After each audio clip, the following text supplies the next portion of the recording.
The desert wind whispered secrets through the canyons, secrets that spoke of resilience, of survival, and of a life lived on one's own terms. My ranch, nestled deep within those sun-baked hills, was a testament to that life.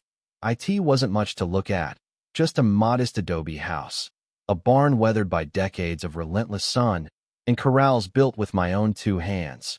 But every nail hammered, every fence post driven, every drop of sweat shed was an investment in freedom, in self-sufficiency, in a connection to this harsh but beautiful land that ran deeper than any property line. That I wasn't born a rancher. City lights and crowded streets were my upbringing, but the concrete jungle never felt like home. There was always a yearning for something more, a pull towards open spaces and the honest labor that connected you to the earth. So I traded spreadsheets for saddles, traffic jams for sunrises, and the incessant hum of technology for the patient rhythm of the seasons. Life out here wasn't easy. Water was scarce, the sun relentless, and the nearest town a good hour's drive. But there was a rhythm to it, a predictable cycle of chores and challenges that brought a sense of deep satisfaction. Sunrise meant tending to the livestock, ensuring they had water and feed. Midday was for repairs, for mending fences, for battling the ever-encroaching weeds that threatened to choke the life out of the pasture. Evenings were for watching the sunset paint the sky in fiery hues, a quiet moment of reflection before the coyotes began their nightly chorus. My days were filled with physical labor, but my mind was at peace. That I grew my own vegetables, raised my own chickens, and hunted when necessary. That I bartered with neighbors for goods I couldn't produce myself. A system of mutual support that bound us together in this isolated corner of the world. We were a community of fiercely independent individuals, but we understood the importance of helping each other out. My family thrived in this environment. My wife, Sarah, had embraced ranch life with open arms. She had a green thumb that could coax life out of the most barren soil, and a knack for animal husbandry that put me to shame. Our two kids, 10-year-old Billy and 8-year-old Lily, were as comfortable on horseback as they were in front of a television. They knew the names of every plant and animal on the ranch, and they understood the value of hard work and self-reliance. They were learning lessons that no classroom could ever teach. This ranch wasn't just a piece of land. It was our sanctuary, our refuge from the chaos and noise of the outside world. It was a place where we could be ourselves, where we could connect with nature, and where we could build a life based on our own values. It was our little slice of heaven, carved out of the unforgiving desert. It was a place we were prepared to defend, because out here, you learn to protect what's yours. You have to. The land demands it, and so does the life you build upon. That's why what happened next felt like such a violation, a brutal intrusion into the heart of our peaceful existence.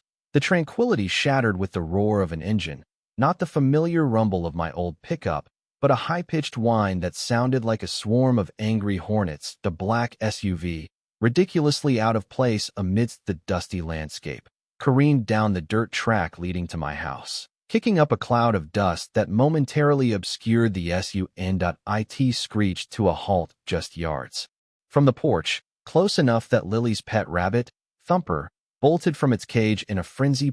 Two figures emerged, clad in what I could only describe as paramilitary cosplay. Black polo shirts with the words HOA Enforcement emblazoned across the back in aggressive, blocky letters, tactical pants, shiny boots, and mirrored sunglasses that reflected the desert sun like malevolent eyes. They looked less like community representatives and more like rejects from a bad action movie. Before I could even react, one of them, a burly guy with a shaved head and a neck thicker than my thigh, bellowed, "You're in violation." His voice was laced with an arrogance that instantly grated on my nerves. Violation of what? I asked, stepping forward, trying to keep my voice even. Sarah appeared behind me, her hand resting lightly on my shoulder, a silent signal of support and concern. Billy and Lily peeked out from behind her legs, their faces a mixture of curiosity and apprehension.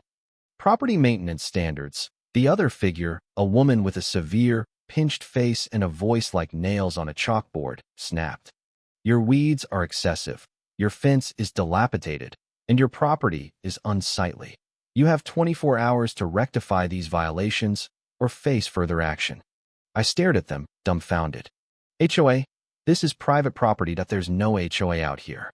I gestured around at the vast expanse of desert. We're miles from the nearest subdivision. The shaved head guy sneered. Ignorance of the law is no excuse. The Desert Vista Homeowners Association encompasses this entire area. You are subject to our rules and regulations. He pulled out a clipboard, flipping through pages with exaggerated movements. We've received numerous complaints about your noncompliance. Complaints from who? I challenged, my anger starting to simmer. There's nobody out here to complain. This is just harassment. The woman smirked. We don't disclose our sources. Suffice it to say, your property is an eyesore, and we're here to enforce the standards. She pointed a finger at a patch of tumbleweeds near the barn. Those weeds are a fire hazard, and that fence is practically falling down. That fence keeps my livestock in, I retorted, and those weeds are providing ground cover for native wildlife.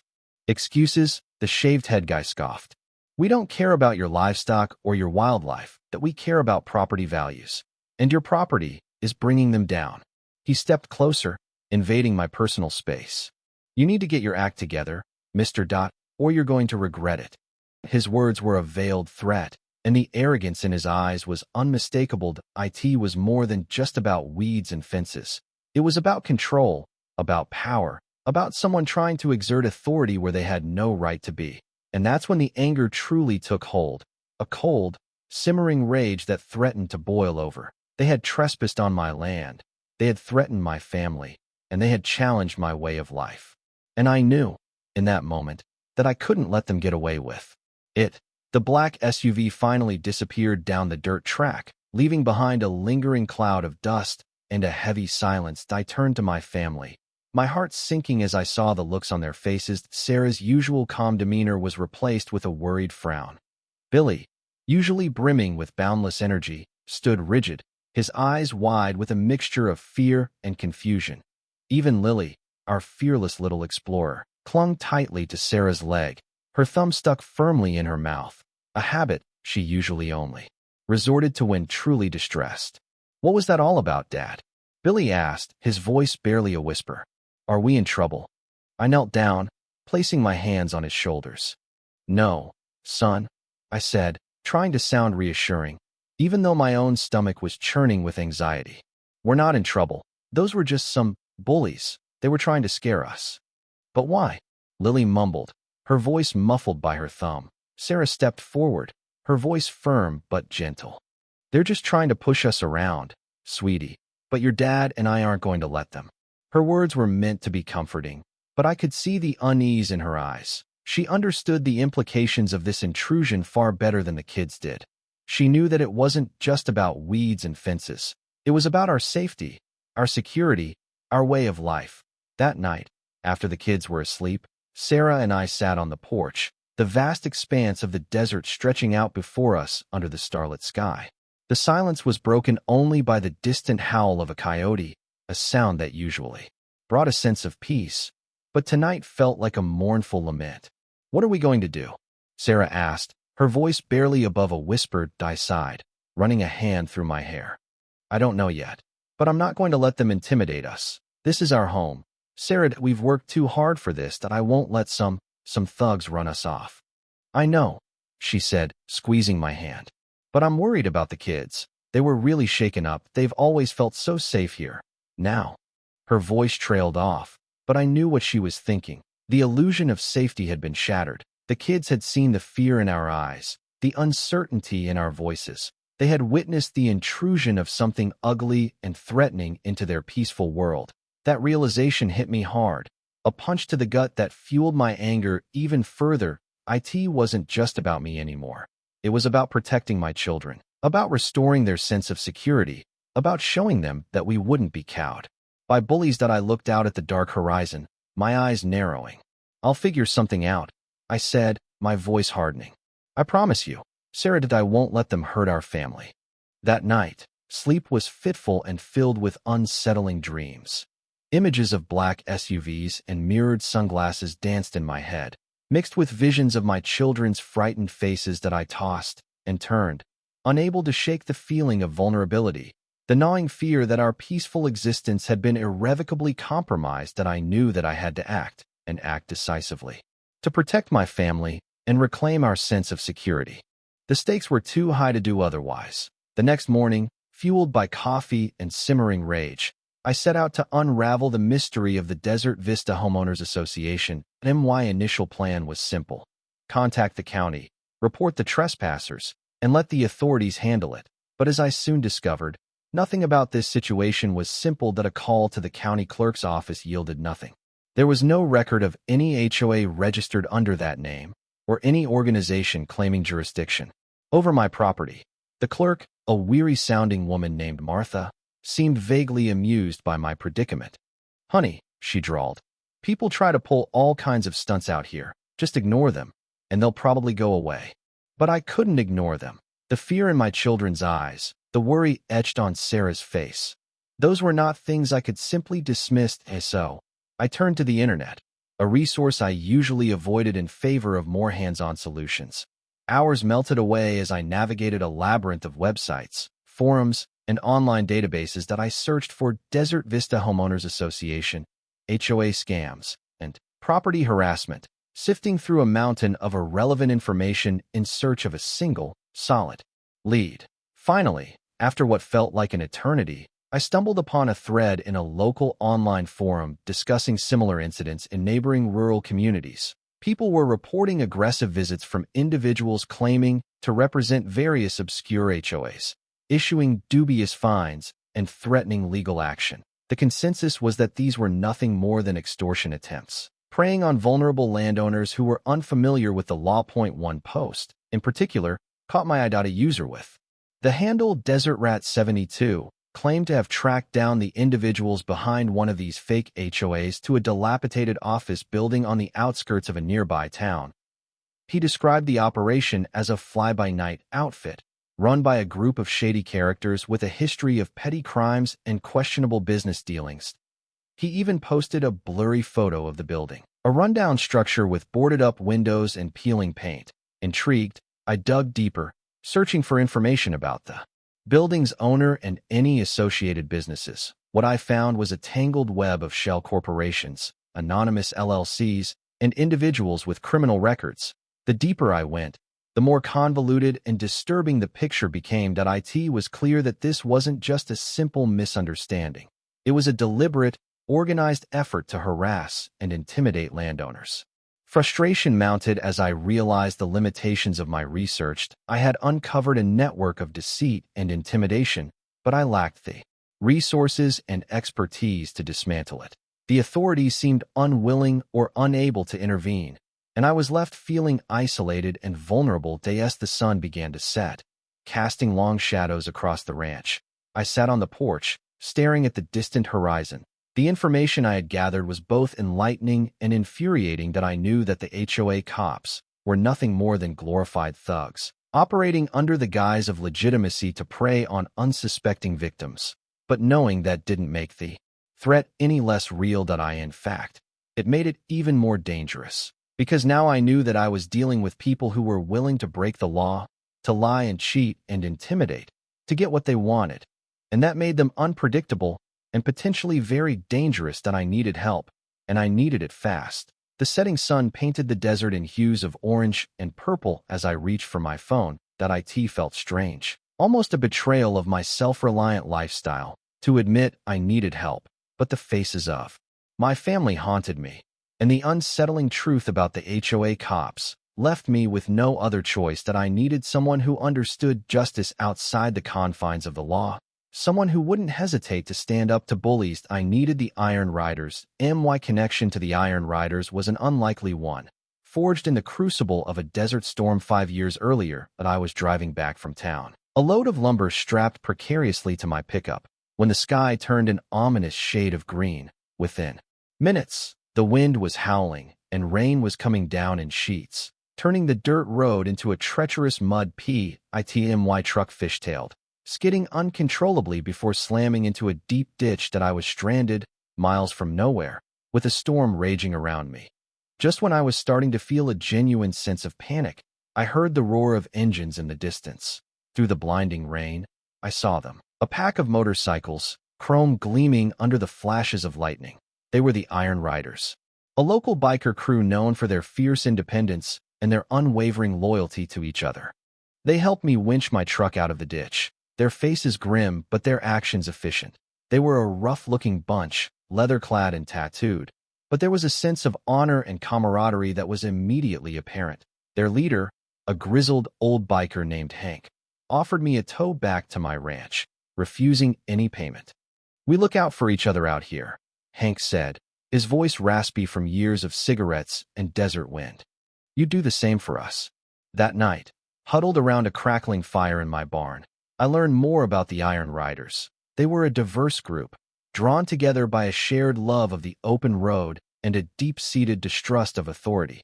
They had their own code of honor, their own rules, and their own way of dispensing justice. They weren't afraid to bend the law, or even break it, if it meant protecting their own. Over the years, I'd crossed paths with the Iron Riders a few times, helping them out with odd jobs or lending a hand when they were in need. I'd earned their respect, and in turn, I had come to respect them. They were an unlikely group of heroes, but they were fiercely loyal and deeply committed to their community. They weren't angels, by any means. They had their share of scrapes and run-ins with the law, but they were also fiercely protective of the underdog, and they had a strong sense of right and wrong. And I knew, deep down, that they were the only ones who could help me with my current problem. So I took a deep breath, dialed Hank's number, and waited for him to answer. The phone rang several times before he finally picked up, his voice groggy and laced with suspicion. "Yeah, who's this?" "Hank, it's protagonist name, from the ranch outside of town. I need your help." I explained the situation, the arrival of the HOA cops, the threats to my family, and the shady operation I had uncovered. There was a long silence on the other end of the line. Then, Hank's voice, now sharp and focused, broke the silence. "Fake HOA, huh? Trying to shake you down. Tell me where they're operating out of." "Meet us at the Rusty Mug in an hour," Hank instructed, his voice leaving no room for argument. "We'll talk strategy."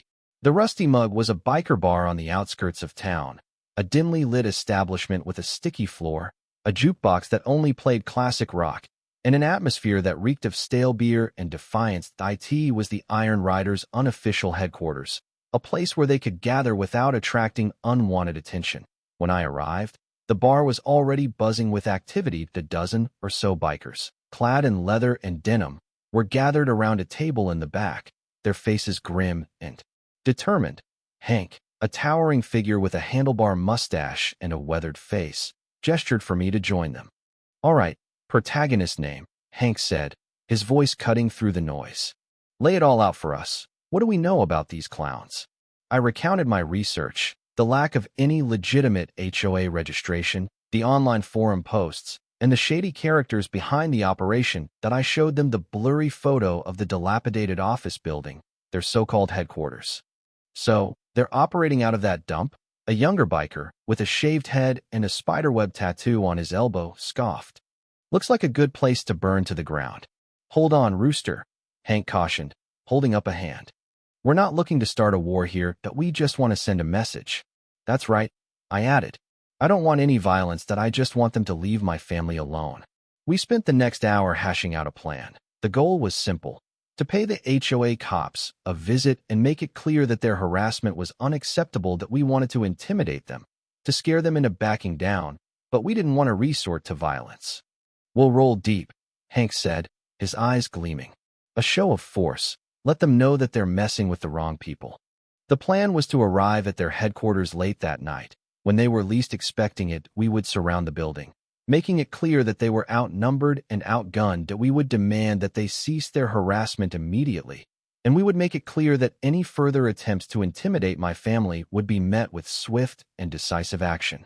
"We'll give them a taste of real consequences," Hank said, a grim smile spreading across his face.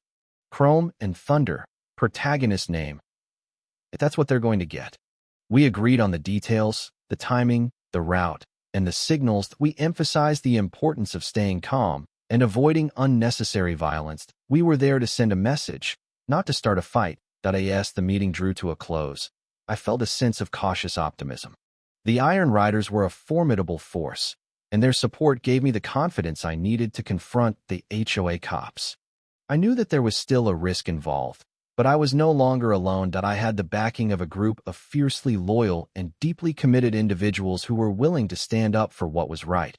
And that made all the difference. The plan was set, the stage was set, and the Iron Riders were ready to roll. Back at the ranch, I tried to distract myself with chores, mending fences and checking on the livestock, but my mind was racing. Every sound, every shadow, seemed to amplify the tension that was building inside me. Sarah, sensing my unease, offered a silent hug and a knowing smile. She didn't need words. She understood the weight I was carrying. As dusk settled, I received a text from Hank. Wheels up at 2300, be ready. A jolt of adrenaline coursed through me. It was time. I changed into a pair of dark jeans, a black t-shirt, and my old leather jacket, the one I usually reserved for special occasions. I wasn't a biker myself, but I wanted to show the Iron Riders that I was serious, that I was willing to stand shoulder to shoulder with them. I grabbed my trusty Winchester rifle from the gun cabinet, a relic from my grandfather, and checked the chamber. I wasn't planning on using it, but I wanted to be prepared for anything. After a final check on the kids, making sure they were sound asleep, I headed out to the front of the ranch. The air was crisp and cool, carrying the scent of sagebrush and desert dust. As 11 p.m. approached, I heard the distant rumble of engines growing louder and louder. Soon, a line of headlights appeared on the horizon, snaking their way towards my ranch. The Iron Riders arrived in force, a symphony of chrome and thunder. Each bike was a unique expression of its rider's personality.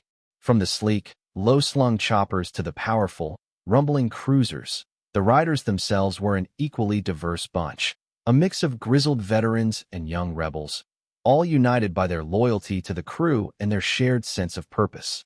The sounds of the engines filled the night, a primal roar that echoed through the canyons. The smell of gasoline and leather permeated the air, a heady combination that evoked a sense of freedom and rebellion.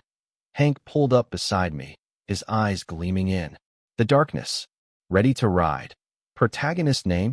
He asked, a grin spreading across his face. I nodded, my heart pounding in my chest. Let's do this. The bikers revved their engines, a cacophony of sound that sent shivers down my spine. They adjusted their helmets, checked their gear, and exchanged knowing glances. There was a sense of camaraderie and anticipation in the air, a shared understanding of the task ahead. Rooster, the young biker with the spiderweb tattoo, pulled up beside me. Don't worry, Rancher, he said, his voice surprisingly gentle. We got your back. With a final nod from Hank, the Iron Riders began to move, their headlights cutting through the darkness like beacons of defiance. I climbed into my pickup, my rifle resting on the passenger seat, and followed them down the dirt track, towards the HOA cops' headquarters and the promise of a showdown. The desert night was about to get a whole lot louder. The chrome was gleaming, the engines were roaring, and the Iron Riders were ready to roll. The ride was a blur of headlights and roaring engines, a hypnotic dance across the desert landscape. The Iron Riders, a pack of steel wolves, devoured the miles with unwavering determination. The moon, a sliver of silver in the inky sky, cast long, eerie shadows that danced and writhed alongside us. I followed close behind Hank, my pickup struggling to keep pace with the powerful motorcycles. The wind buffeted the truck, and the gravel road rattled my teeth. But I didn't care. I was focused on the task ahead, on the need to protect my family and reclaim our peace of mind. The desert night was alive with sounds, the howl of coyotes, the hoot of owls, and the rustle of unseen creatures in the underbrush. But above it all, the roar of the motorcycle engines dominated, a defiant cry against the silence of the wilderness. The Iron Riders rode with a sense of purpose, their bodies taut with anticipation.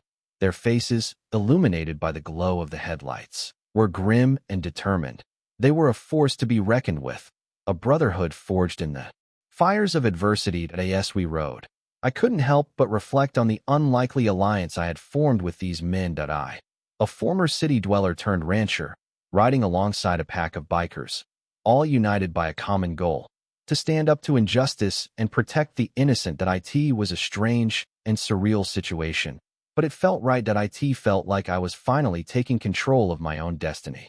The road stretched out before us, a ribbon of asphalt winding through the vast expanse of the desert. The miles seemed to meld away as we rode, each turn bringing us closer to our destination. The tension in the air was palpable, a coiled spring ready to unleash. I glanced in my rearview mirror, watching the headlights of the other bikes trailing behind me. They were a comforting presence, a reminder that I wasn't alone in this fight. The Iron Riders were there for me, and I was there for them. We were a team, a force to be reckoned with. As we approached the outskirts of town, the landscape began to change. The open desert gave way to scattered buildings and dimly lit streets. The air grew thicker, carrying the scent of exhaust fumes and fast food. We slowed our pace, the roar of the engines subsiding to a low rumble. Hank raised his hand, signaling us to prepare for the final approach. The moment of truth was at hand, and I took a deep breath, gripped the steering wheel tighter, and focused on the road ahead. The HOA cops were about to learn a valuable lesson: that you don't mess with a man's family, and you certainly don't mess with the Iron Riders. The midnight ride was about to come to an end, and the real confrontation was about to begin. The stage was set, the players were in place, and the desert night was holding its breath. We turned off the main road and onto a narrow, unpaved street that seemed to have been forgotten by time. The buildings were dilapidated, their windows boarded up, their paint peeling away like sunburnt skin. The air was thick with the smell of decay and neglect. As we rounded a corner, the HOA headquarters came into view, and it was even more pathetic than I had imagined. It was a single-story building, constructed of cinder blocks and topped with a rusted corrugated iron roof. The windows were covered with grime, and the front door hung crookedly on its hinges. The only sign of life was a flickering neon light above the entrance, barely illuminating the words Desert Vista Management. The Iron Riders exchanged knowing glances. The underwhelming reality of the HOA's base of operations only served to fuel their contempt. These weren't legitimate business people. They were bottom-feeding scammers, preying on vulnerable landowners from a dilapidated hovel. Hank raised his hand, signaling us to fan out and surround the building. The bikers, their engines rumbling menacingly, moved into position with practiced precision. I parked my pickup across the street, blocking any potential escape route. The scene was surreal.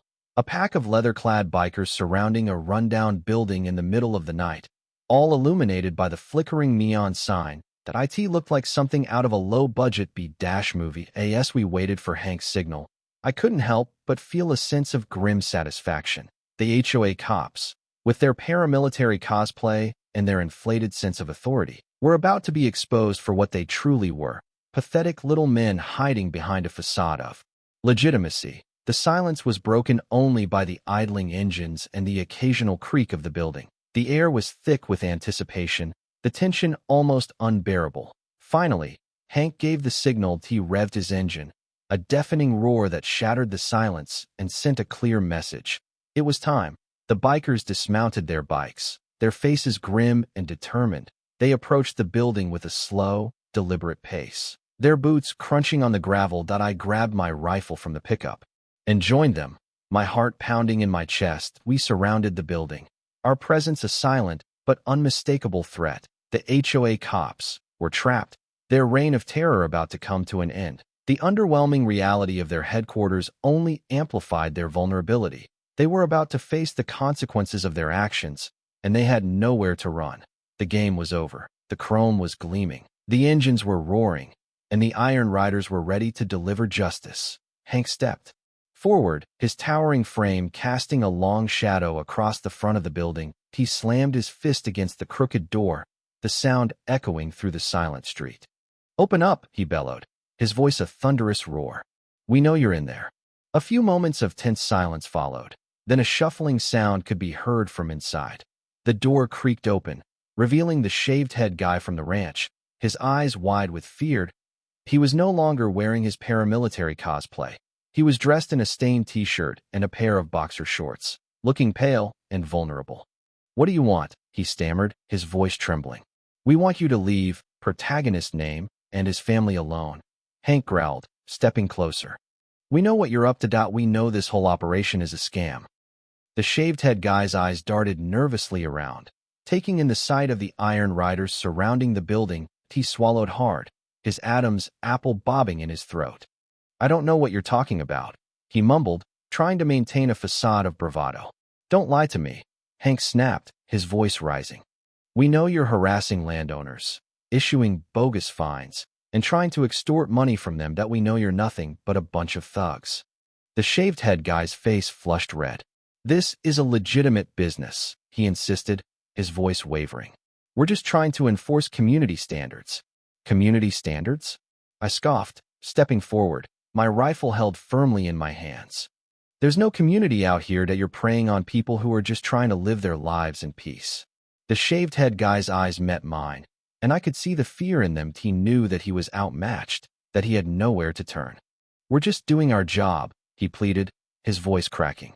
We're just following orders. Whose orders? Hank demanded. Who's behind this whole operation? The shaved head guy hesitated, his eyes darting nervously towards the back of the building. I can't tell you, he whispered. They'll kill me. We're not going to let them kill you, Hank said, his voice softening slightly. We just want you to stop harassing protagonist's name and his family. If you do that, we'll leave you alone. The shaved head guy looked from Hank to me, his face a mask of fear and desperation. He knew that he had no choice.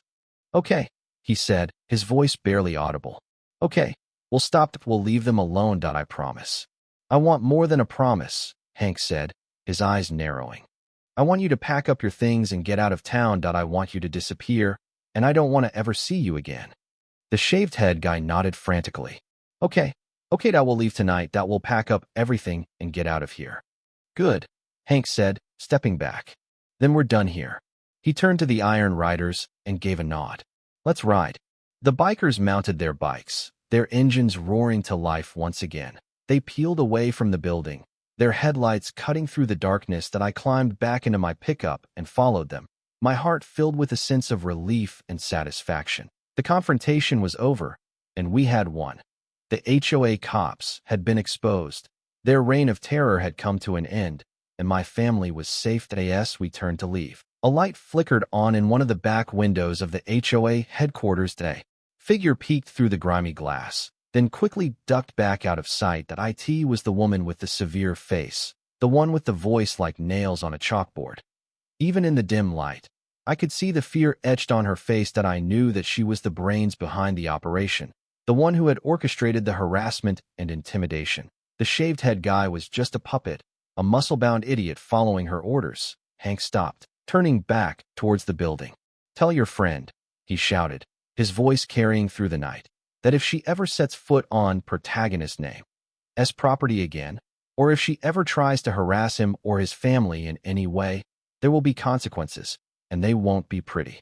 There was no response from the building, but I knew that she had heard him. I could feel her fear, her desperation, her realization that she had made a terrible mistake. We mounted our bikes and rode away, leaving the HOA headquarters shrouded in darkness. As we pulled onto the main road, I glanced back one last time. The flickering neon sign was the only sign of life, a pathetic reminder of the fraudulent operation that had almost destroyed my family's peace of mind. The ride back to the ranch was uneventful. The Iron Riders rode in silence, their faces grim and determined. They had done their job, and they had done it well. They had sent a clear message to the HOA cops that you don't mess with innocent people, and you certainly don't mess with the Iron Riders. As we approached my ranch, I felt a wave of gratitude wash over me. These men, these unlikely heroes, had risked their own safety to protect my family. They had stood up for what was right, even when the authorities had refused to intervene. I pulled my pickup to a stop in front of the barn, and the Iron Riders gathered around me. Hank stepped forward, extending his hand. We're glad we could help, protagonist's name, he said, his voice surprisingly gentle. Just remember, we look out for each other out here. If you ever need anything, don't hesitate to call. I shook his hand, my heart filled with emotion. Thank you, Hank, I said, my voice thick with gratitude. I don't know what I would have done without you. The Iron Riders revved their engines and rode away, their headlights disappearing into the darkness. I stood there for a long moment, watching them go, feeling a sense of peace and security that I hadn't felt in days. The HOA cops were gone. They had backed down, promising to leave my family alone. But more importantly, I had learned a valuable lesson, that even in the darkest of times, there is always hope. There are always people who are willing to stand up for what is right, even when it means putting themselves in danger. And sometimes, the most unlikely heroes can be found in the most unexpected places. The Iron Riders had proven that. The Iron Riders disappeared into the darkness, their taillights fading into the distance like distant stars. That I stood there for a long moment, watching them go, a sense of profound gratitude washing over me. They were more than just a biker crew. They were my friends, my allies, my protectors. That I turned and walked towards the house, the weight of the past few days lifting from my shoulders. The air was crisp and clean, carrying the scent of sagebrush and desert dust. The moon, now higher in the sky, cast a silvery glow over the ranch, illuminating the familiar landscape that as I walked. I reflected on the events that had transpired. It had been a terrifying ordeal, a brutal intrusion into my family's peaceful existence. But it had also been a valuable lesson, a reminder of the importance of standing up to bullies and protecting what is rightfully yours. The HOA cops had tried to intimidate me, to scare me into submission. They had underestimated my resolve, my determination to protect my family. They had also underestimated the power of community, the strength that can be found in unlikely alliances. That I had always prided myself on my self-reliance, my ability to handle any situation on my own. But I had learned that even the strongest individuals need help sometimes, and that there is no shame in asking for it. The Iron Riders had taught me that lesson. They had shown me that true strength lies not in isolation, but in unity, that by working together, by supporting each other, we can overcome any obstacle. That as I reached the house, I paused, taking a deep breath of the desert air. The ranch looked peaceful and serene under the moonlight, a sanctuary of calm amidst the chaos of the world. That I opened the door and stepped inside, the familiar warmth enveloping me. Sarah was waiting for me, her eyes filled with concern. "Are you okay?" she asked, her voice soft. That I nodded, smiling. "I'm fine," I said. "It's over, they're gone." She wrapped her arms around me, holding me tight. "Thank you," she whispered. "Thank you for protecting us." I held her close, feeling a surge of love and gratitude. "I'll always protect you," I said. "I promise."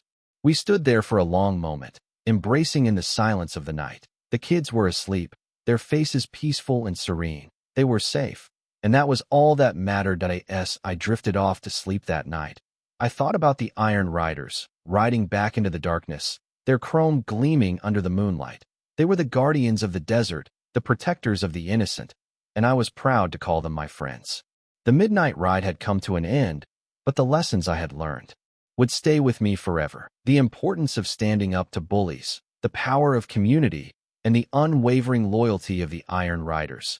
These were the things that would guide me in the days to come. The next morning, the sun rose on a new day, a day filled with a sense of hope and renewed purpose. That I woke up early, eager to get back to work, to reclaim the peace and tranquility that had been stolen from us. As I stepped outside, I was greeted by an unexpected sight. That a line of pickup trucks was parked along the dirt track leading to my ranch. As I approached, I recognized the faces of my neighbors, ranchers from the surrounding area. They climbed out of their trucks, their faces etched with a mixture of gratitude and admiration. They had heard about what had happened, about the HOA cops and the Iron Riders, and they had come to offer their support. "We wanted to thank you." "Protagonist name," said Old Man Johnson, a weathered rancher who had lived in the area his entire life. "You stood up to those bullies, and you did it for all of us." "They came to my place a few weeks ago," said another rancher, a woman named Maria. "They tried to tell me that my fences were in violation of some code. I was scared that I didn't know what to do." "They've been harassing a lot of people around here," Johnson added. "We were all afraid to speak out, afraid of what they might do. But you showed us that we don't have to be afraid," Maria said, her eyes shining with gratitude. "You showed us that we can stand up to them, that we can fight back." I was touched by their words, their expressions of support. I had never realized how many people had been affected by the HOA cops, how much fear and intimidation they had spread throughout the community. "We're all in this together," I said, my voice filled with emotion. "We have to look out for each other. We have to stand up for what's right." The ranchers nodded in agreement, their faces filled with determination. They had been intimidated for too long, and they were ready to take a stand. "We're going to form a neighborhood watch," Johnson announced. "We're going to keep an eye on each other's property, and we're going to report any suspicious activity to the authorities." And we're going to let those HOA cops know that they're not welcome here, Maria added, her voice hardening. We're going to make sure that they never bother anyone in this community again. I was overwhelmed by their show of support, their willingness to stand up for what was right, that I had always considered myself an outsider, a city dweller who had stumbled into ranch life by accident. But in that moment, I felt like I truly belonged, that I was part of a community of fiercely independent individuals who were united by a shared sense of purpose. And we spent the rest of the morning discussing our plans, sharing information, and offering each other support. The ranchers were determined to protect their community, to ensure that no one else would have to suffer the same harassment and intimidation that I had experienced. As they drove away, their pickup trucks kicking up dust on the dirt track, I felt a surge of hope and optimism.